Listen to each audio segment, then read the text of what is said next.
Assalamualaikum warahmatullahi wabarakatuh. Pertama-tama kita panjatkan puji dan syukur atas hadirat Tuhan Yang Maha Esa dan kehadirat Allah Subhanahu wa taala yang memberikan kita waktu untuk mempresentasikan tentang organisasi profesi keguruan. Pertama-tama saya ucapkan terima kasih atas waktunya kepada Bapak Andriana Gofar selaku dosen pengampu profesi keguruan yang telah mengizinkan kami kelompok 5 kelas reguler A2 untuk melakukan paparan tentang organisasi profesi keguruan. Pertama-tama dalam bab pertama kita ada bab pendahuluan yang di dalamnya terdapat latar belakang, rumusan masalah, serta tujuan penulisan. Latar belakang dari penulisan kata report ini adalah profesi bukanlah suatu pekerjaan, melainkan pekerjaan khusus yang harus memiliki keahlian, tanggung jawab, amanah, dan kebijaksanaan dalam menjalankan kewajiban. Organisasi merupakan wadah tempat suatu individu-individu dalam menuangkan ide, pemikiran, dan tujuan tertentu, serta tempat untuk mendapatkan suatu perlindungan. Dan dari latar belakang tersebut, kami memiliki beberapa masalah dan rumusan masalah tersebut adalah yang pertama, apakah pengertian organisasi keguruan? Kedua, apakah tujuan organisasi keguruan? Yang ketiga, bagaimana bentuk organisasi keguruan? Serta yang keempat, apa saja organisasi keguruan di Indonesia? Dan setelah dijelaskan bersama, kami memiliki tujuan. Yang pertama, tujuan umumnya untuk mengetahui dan menjelaskan hakikat organisasi keguruan baik di dalam dan luar negeri dan berpengaruh di dunia pendidikan. Yang kedua, tujuan khusus yang memiliki 3 poin. Poin yang pertama, mahasiswa dapat mengetahui hakikat organisasi profesi keguruan. Kedua, dapat mengetahui usaha tujuan organisasi keguruan. Dan yang ketiga, memahami lebih tentang bentuk organisasi keguruan di Indonesia. Lanjut ke slide selanjutnya adalah pembahasan. Dan dalam pembahasan ini kami membahas 5 poin utama. Yang pertama, hakikat pengertian organisasi profesi keguruan. Yang kedua, fungsi organisasi keguruan. Yang ketiga, Persatuan Guru Republik Indonesia atau PGRI. Dan yang kelima, organisasi profesi guru menurut ruang lingkup pendidikan.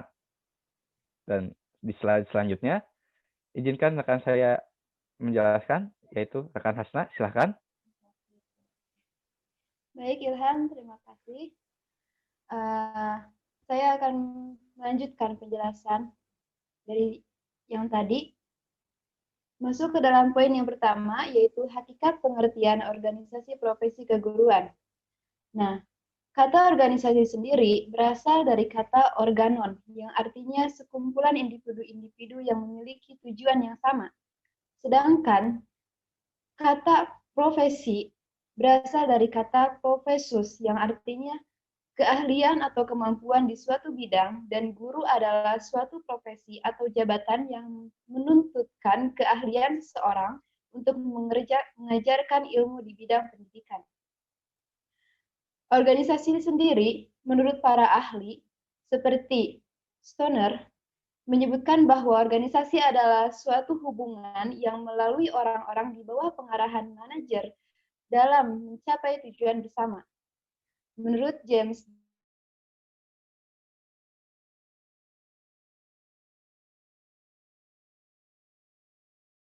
terakhir, menurut Stephen P. Robbins, bahwa organisasi adalah suatu kesatuan sosial yang diarahkan secara sadar dengan suatu batasan relatif terus-menerus untuk mencapai suatu tujuan yang sama.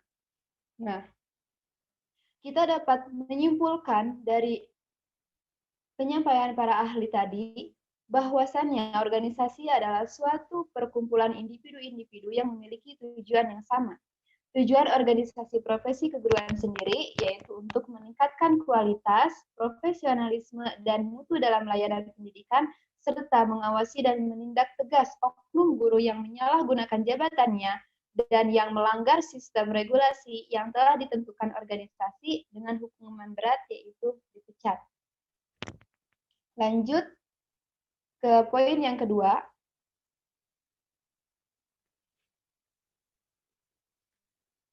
Di poin yang kedua ini ada fungsi organisasi profesi keguruan. Nah, fungsinya terbagi pada dua fungsi. Yang pertama fungsi pemersatu, yang kedua fungsi peningkatan kemampuan profesional. Nah, fungsi pemersatu adalah dorongan untuk menggerakkan profesional membentuk organisasi keguruan dengan tujuan yang sama. Lalu, fungsi peningkatan kemampuan profesional. Nah, kemampuan tersebut disebut sebagai kompetensi.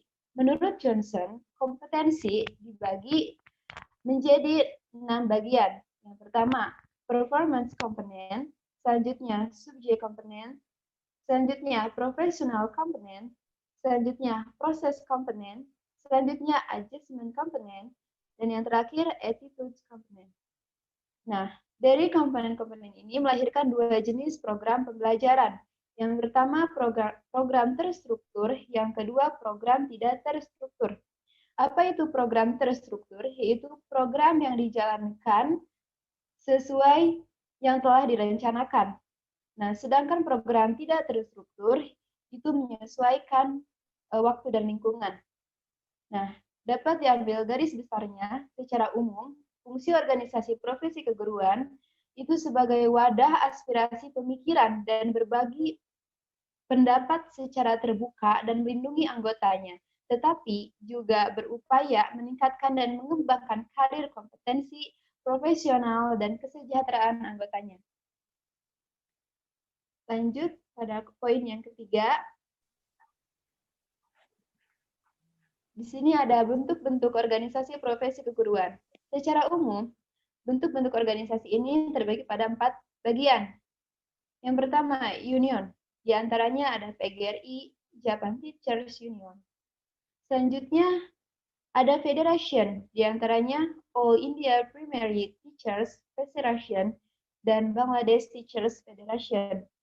Selanjutnya, ada alliance. Di antaranya Alliance of Concerned Teachers yang ada di Filipina. Dan yang terakhir ada association, di antaranya All Pakistan Government School Teacher Association dan Brunei Malay Teachers Association yang ada di Brunei. Dan yang kedua, itu ada bentuk organisasi berdasarkan bentuk dan corak. Ada 4. Nah, di antaranya yang pertama jenjang pendidikan, yang kedua, status lembaga pendidikan, mau itu negeri ataupun swasta. Yang ketiga, bidang studi. Dan yang terakhir, etnis atau suku. Nah, yang ketiga yaitu bentuk organisasi berdasarkan segi domisili jangkauan wilayah. Itu terbagi pada 3 bagian. Yang pertama lokal, yang kedua nasional, dan yang ketiga internasional, yang diantaranya ada UNESCO dan seterusnya. Mungkin itu saja, saya serahkan kembali kepada moderator. Terima kasih Hasna. Dan poin selanjutnya akan dijelaskan oleh rekan saya, rekan Krisna. Silahkan.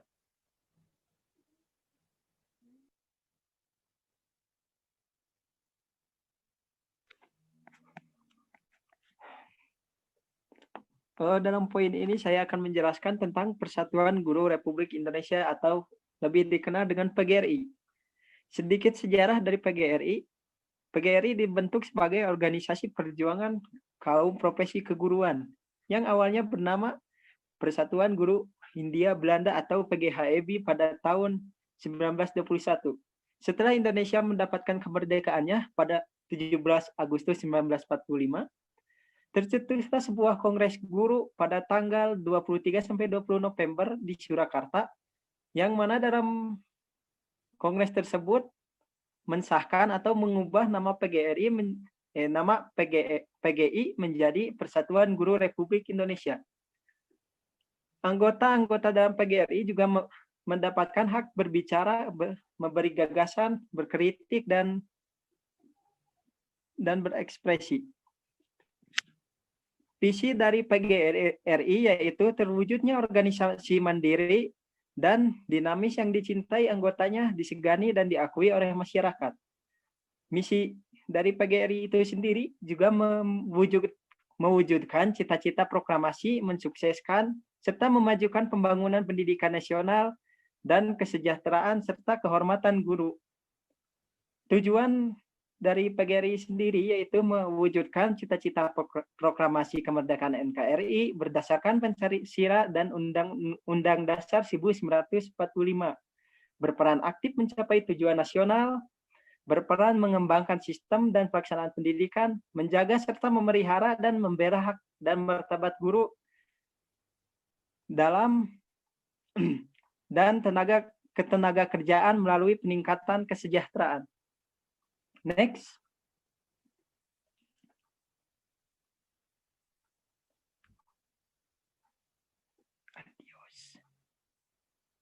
Dalam poin ini saya akan menjelaskan tentang organisasi profesi keguruan menurut ruang lingkup pendidikan. Bisa dilihat di sini ada 6 jenis profesi keguruan menurut ruang lingkup itu sendiri. Yang pertama yaitu MGMP, Musyawarah Guru Mata Pelajaran, yaitu suatu forum kumpulan profesi keguruan, umumnya di sekolah menengah atas dan ruang lingkupnya seperti kota, kabupaten, kecamatan. Mempunyai tujuan untuk mempersiapkan lulusannya untuk melanjutkan ke perguruan tinggi maupun bekerja, serta juga memiliki tujuan memotivasi guru dalam merencanakan, melaksanakan, dan membuat evaluasi program pembelajaran. Yang kedua, KKG, Kelompok Kerja Guru. Forum atau kumpulan guru sebagai sarana komunikasi kerja guru, dari guru, dan untuk guru. Kelompok ini lebih terfokus kepada SD atau MI dan lebih mengutamakan program serba bisa dan memiliki kegiatan tutor yang mana dipanggilnya yang mana itu adalah pelatihan guru untuk menjadi lebih baik lagi, serta mempunyai fungsi membahas masalah-masalah pembelajaran dan menciptakan suatu kondusif suatu suasana yang kondusif dan membantu kelancaran pencapaian kompetensi standar pendidikan. Yang ketiga yaitu KKM, Kelompok Kerja Madrasah. Suatu badan pembina hubungan secara kooperatif antara madrasah negeri dan madrasah swasta. Kelompok ini terdiri atas KKM Ibtidaiyah, KKM Sanawiyah, dan KKM Aldiyah. Keempat yaitu IGTKI, Ikatan Guru Taman Kanak-Kanak, yaitu organisasi guru taman kanak-kanak yang independen atau mandiri. Mempunyai tujuan untuk meningkatkan ketakwaan kepada Tuhan, membela, mempertahankan, mengamankan, dan mengamalkan Pancasila serta Undang-Undang Dasar 1945, serta bertujuan untuk mempersatukan guru TK di Indonesia, terutama meningkatkan bidang pendidikan di TK. Yang kelima, IGRA, Ikatan Guru Raudatul Atfal. Organisasi ini juga serupa dengan IGTKI, namun memiliki cara khusus dalam pembelajarannya.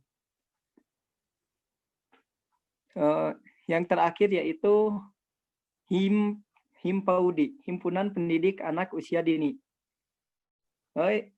yaitu suatu kelompok wadah organisasi profesi mandiri yang menghimpun pendidik dan negara kependidikan anak usia dini dan dalam menghimpun aspirasi dan profesionalisme agar meningkatkan kualitas SDM.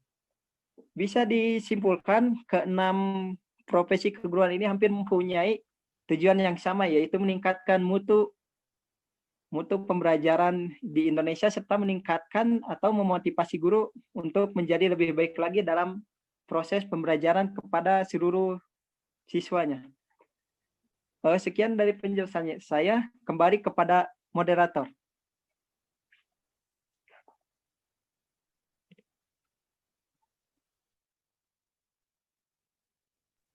Terima kasih rekan Krisna atas penjelasannya. Dan Dari penjelasan kelima poin tersebut, kami menyimpulkan dalam bab 3 ini, yaitu pertama kesimpulan. Kesimpulan dari penulisan Captol Report ini adalah, yaitu organisasi keguruan yaitu wadah perkumpulan orang-orang yang memiliki kemampuan mengajar dan dalam menampung aspirasi dan pemikiran dalam tujuan memajukan mutu pendidikan di Indonesia dan memperjuangkan hak dan martabat guru. Dari kesimpulan tersebut, kami selaku kelompok 5 memberikan saran yang terdiri dari yang pertama, melakukan akreditasi maupun pendidikan dan pelatihan terhadap pemegang jabatan di dalam organisasi pendidikan, terutama pelatihan di dalam bidang manajemen, sehingga dapat mengontrol dan mengawasi setiap kegiatan di dalam organisasi tersebut, sehingga dapat mendukung kinerja organisasi dalam mencapai tujuan bersama.